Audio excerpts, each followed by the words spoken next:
Thinking about canceling your Amex card? Stop. Before closing your account, make sure you're getting all the bonus points you can with a high retention offer. Here are 5 easy steps you should be taking every year to squeeze out as much value as possible from your Amex credit cards before actually considering canceling them. Howdy, I'm Hutch, and today I'm going to be talking about how everybody who has an Amex card should really consider getting a retention offer before even considering closing their card. In fact, even if you're not considering canceling your card, you should still ask for a retention offer every single year. I'll go through the 5 steps that I use in order to get the highest possible retention offer that I can for my cards, and show you a real, live, actual conversation that I had with an Amex representative in order to get one of my retention offers, specifically with my American Express personal gold card. The first thing that I urge you to do is to actually find out what are some of the best retention offers that you can get for your specific Amex card.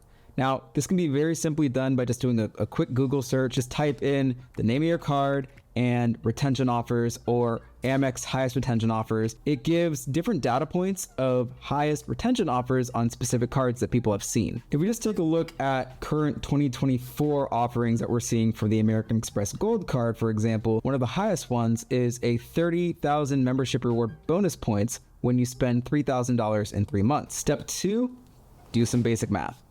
This isn't going to be a lot, I promise. I suck at math too. It's really simple. We'll just go through it together. We assume that 30,000 Amex points is taken at 2 cents per point. That gives us a total value of $600. Take that $600 and subtract out the annual fee for the gold card, which is currently $250 at the time of this recording. You're left with $350 of additional value for this card, assuming that you can make the spend of $1,000 a month in order to hit that bonus. If you're spending that much money on this card anyway, that makes a lot of sense. It's just an additional $350 that you can bank on the card for doing your normal spend anyway. This retention offer would be paying for the annual fee by itself. Step 3, know your counterpoints. What do I mean by this? Whatever card you're using, chances are there are comparable cards which might be a better fit for you or have competing similarities. You can use that to your advantage. Basically, what you want to do is understand the benefits of those alternative cards so that you can recite them when you talk to an actual Amex representative. In this example, I also happen to have the Chase Sapphire Preferred, and there are some similarities with this card and the American Express Gold. For example, you can also get groceries through Instacart through the Chase Sapphire Preferred at an elevated rate. I can make the argument that maybe this is more convenient for me because I don't have to get up and move my lazy ass into a grocery store to get groceries delivered to me at an elevated rate. Additionally, a huge difference between these two cards is that the Sapphire Preferred card is only a $95 annual fee, while the gold is $250. You can make up the majority of that cost through their food credits. Counter argument, I never use Uber, and I very rarely actually use Grubhub, and that only comes at a $10 monthly credit. I don't know if you've looked at food prices at fast food places recently, but chances are if you order something, it's going to be much higher than that $10 limit. With that information gathered, now we're going on to step 4, which is actually chatting to American Express. I know that it can sometimes feel intimidating to think, oh God, I have to get on the phone or talk to some chat representative in an official capacity in order to request something from... Stop thinking that way. It's really not that stressful. In fact, I covered this in one of my recent videos where I talked about how all of my credit cards got frozen through American Express. Just talk to them. They're nice people. Seriously, I believe that their customer service is top notch. There are a couple of ways that you can do this. I am personally not the type of person that loves being on a phone talking to people, so I just went through the chat window in the American Express app itself. You can also call them and talk to a live human representative. My recommendation, do whatever feels most comfortable to you and move on. So now let me walk you through the actual chat that I had with American Express when I was asking about a retention offer for my gold card. My exact wording here: howdy, I noticed that the annual fee for my Amex Gold posted today. I'm thinking about canceling the card and wanted to see if there are any retention offers available for my account. Here's the card I'm asking about. This was the annual fee that I just saw hit. Considering canceling. Wanted to see if there are any retention offers. Straight into the point. You'll then probably get a few messages, just something that says, hey, we're getting someone for you to talk through your options. A customer care professional will be with you shortly. In the meantime, please provide any information that may help us assist you. And then shortly after, hi John, my name is Kat. It's sad to know that you want to cancel your card. Rest assured that I will help you check if there's a retention offer. I can see that we need to transfer this chat to our membership consulting services department, who can discuss some options that will help you get the most of your current card membership and may help you take an informed decision before canceling the card. I then get moved over to a person named Samuel. Hi, John. This is Samuel in Membership Consulting Services. I understand you're looking to make a change. We would really love to keep doing business with you. I will surely check the best available options for your gold card account. While they're doing this, they might start asking you questions. In fact, they probably will start asking you questions.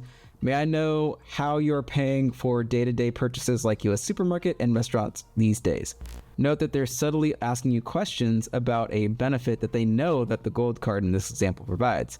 Bonuses on U.S. supermarkets, groceries, and dining. This is why we came prepared with counters to the benefits of this card from other cards. And I respond honestly. Howdy, Samuel. I'm primarily using my gold card because of the 4x back on supermarkets and restaurants, but I'm also able to get most of that reimbursed through credits from work anyway. And that's true for me. Specifically at the time, the place that I worked at, we got monthly credits for Uber that in some instances were higher than what I was getting on the gold card. They responded back, that makes perfect sense to me. I am glad to see here that you are utilizing your gold card so efficiently. You will be glad to know that you earned up to 120 Uber credit, up to 120 dining credit, up to 6,064 points under restaurants, which is worth up to $60 in value, and up to 3,644 points under U.S. supermarket, which is worth up to $36 value when redeeming for select gift cards or on Amex travel.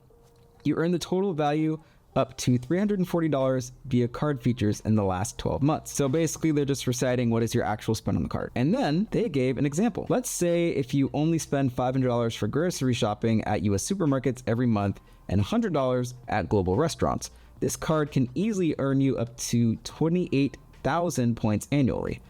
Value up to $280 in different redemption options. Basically gonna say like, hey, does this make sense for you to still keep this card? And it's important to acknowledge that, yep, I understand that. Here's the counter that I have. Again, citing back to step 3 in our process, which is knowing your counters. I respond back, I do understand the value, but I also currently have the Chase Sapphire Preferred, which gives me the added convenience for online groceries at a lower annual fee. I do like the Uber Cash and the dining credits, but work currently gives me Uber Cash credits on bi-weekly basis and reimbursed restaurant spend. And so given this information, the representative came back, I do agree with you. To top up the great benefit we offer, I can add some extra value to your card so that you get even more from it. Sounds lucrative. I don't know why I just did this. Next comment. As you are such a valued card member, you can earn 15,000 membership rewards points after you spend $2,000 or more on purchases on your Amex Gold card account within 3 months of accepting this offer. The 15,000 membership rewards points will be credited to your account 8 to 12 weeks after the purchase requirement has been met. This is our way of saying thank you for keeping your Amex Gold card account open today. So just like that, we've gotten our first retention offer for keeping the Amex Gold card open. Let's take this 15,000 point bonus and compare it against the highest offer that we saw, which was 30,000 at 3 months for $3,000 spend. If we value 15,000 points at 2 cents per point, that gives us a total of $300 in value. So the good news is that does cover the Amex annual fee at the very least. Take $300, subtract out the $250 annual fee, we're left with a $50 additional value. In order for this to make sense, I would have to be spending a minimum of $667 per month naturally. At the end of the day though, it's really okay. To be honest, I wasn't going to be canceling my gold card anyway. I just wanted to see what additional value I could be getting out of it. The representative then gave the example, let's say if you spend $2,000 at US supermarket and restaurants, then you can earn up to 8,000 points, which is worth up to $80 value when redeeming for select gift cards or on Amex travel, and 15,000 points are on top of that. They're basically saying like, hey, because you need to spend that $2,000 anyway, it's going to be an additional value of points that you're going to get on top of this retention offer. That leads us to step 5, which is the decision. Are you going to keep the card and take the offer, not take the offer and cancel the card, or not take the offer and keep the card the way it is? In this initial conversation, I did not accept the offer. In my mind, I knew, okay, I've seen data points where you can get a higher elevated offer. Maybe I can get lucky with another representative or another day or something like that. Now, that's to say you don't have to accept the first offer you get. If you think you can get a better offer, then by all means, try again later. And here is the crucial line that you need to make sure you end the conversation with if you are not going to cancel your card, but you also don't necessarily want to take this retention offer. I replied back, "Thank you for providing this information. For now, I'll need to think further on what I'd like to do with my card." They responded back, "In order to notate your account accordingly that we are not making any changes today, so we're not canceling it, we're not giving you the offer, we're just leaving it in the state it was before you chatted with us, I need to share a disclosure with you and will need your formal consent, as in a yes or a no. I want to confirm that after our conversation today about the benefits of your card, you are keeping your American Express Gold Card account open. If you have any questions in the future, you can reach our customer service department by calling the number on the back of your card. Do I have your approval to keep your account open?" And then very specifically say, "Yes, approval to keep my account open. Thank you for allowing me. Appreciate the communication."